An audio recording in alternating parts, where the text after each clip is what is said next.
are the top prospects to stash? Find out next on Fantasy Baseball Today in 5.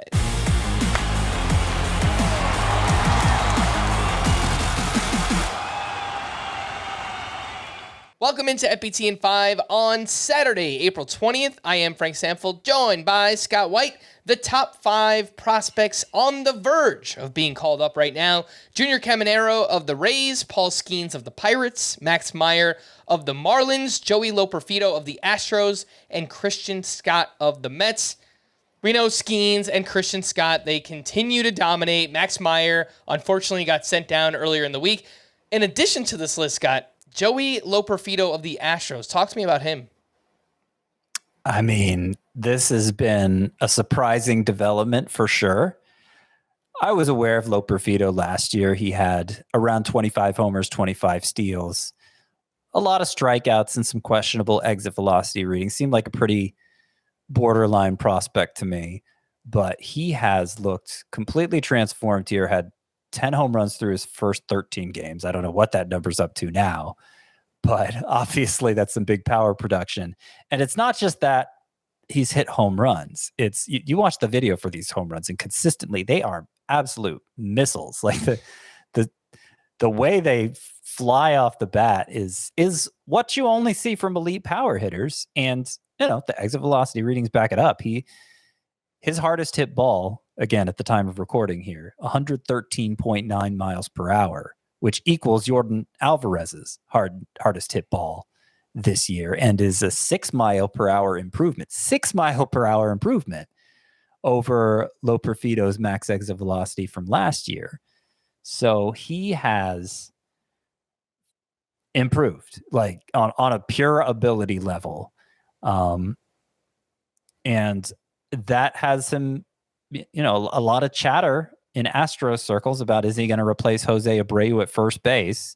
They owe Jose Abreu a lot. He obviously bounced back from a slow start last year. I understand them wanting to give him more time, but Loperfido isn't limited to first base. He can play outfield, center field, left field, where Chas McCormick and Jake Myers are.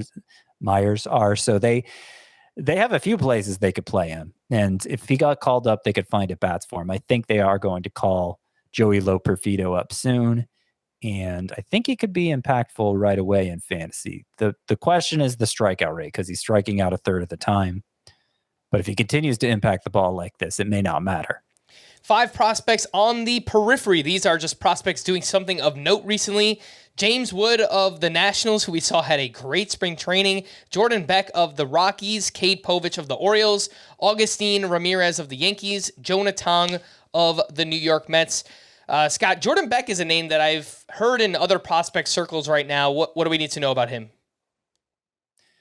Yeah, he's just a good all-around hitting prospect. 25 homers, 20 steals in the minors last year, so he brings that speed element as well.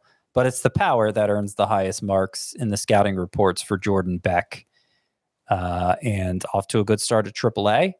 Walks a lot, has always walked a lot. The Rockies could use a player like him, and I think we're going to see him called up soon. Obviously, that environment at Coors Field is going to help his skills to play up. I think Jordan Beck, if he's available in your Dynasty League, I drafted him, or picked him up, I should say, in one of mine, a 24-teamer. Surprised he was available in one that deep. But if you play in one shallower than that, there is a good chance Jordan Beck is available, and he's worth picking up.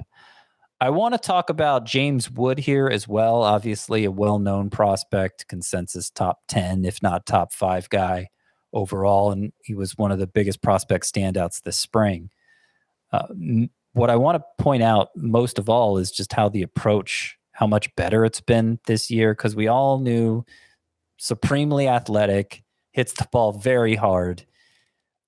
Upside wasn't in question for James Wood, but he struck out 31.5% of the time between high A and double A last year. That was the biggest knock on him. 31.5%. Well, between spring training and now his time at AAA this year, 21.7%. Big improvement there with the strikeout rate. And it would suggest, obviously the exit velocities are elite, it would suggest James Wood is pretty close to a finished product here at age 21. But because he plays for the Nationals, who of course aren't contending for anything, I don't know how this is going to play out. I'm uncomfortable leaving him out of the 5 to stash, because if there was a report tomorrow that the Nationals are calling up James Wood. It wouldn't be the most surprising thing. I'm betting against it, obviously, by leaving him out of my 5 on the verge. But I want to be opposed to anyone stashing him because the impact for James Wood, if and when he gets the call, could be considerable. And finally, one I want to mention here. Did we talk about Cade Povich last week? I can't remember. I can't remember either. Cade Povich is maybe the biggest riser among pitching prospects so far, if not Jack Leiter. Cade Povich is he's allowed in his 16 1/3 innings at AAA a grand total of 4 hits while striking out 24. 5-pitch arsenal. The fastball doesn't earn high marks, and he's had some trouble throwing strikes, but he's been attacking more with his deep secondary arsenal, and obviously the stuff is playing up. I could see the Orioles calling him up.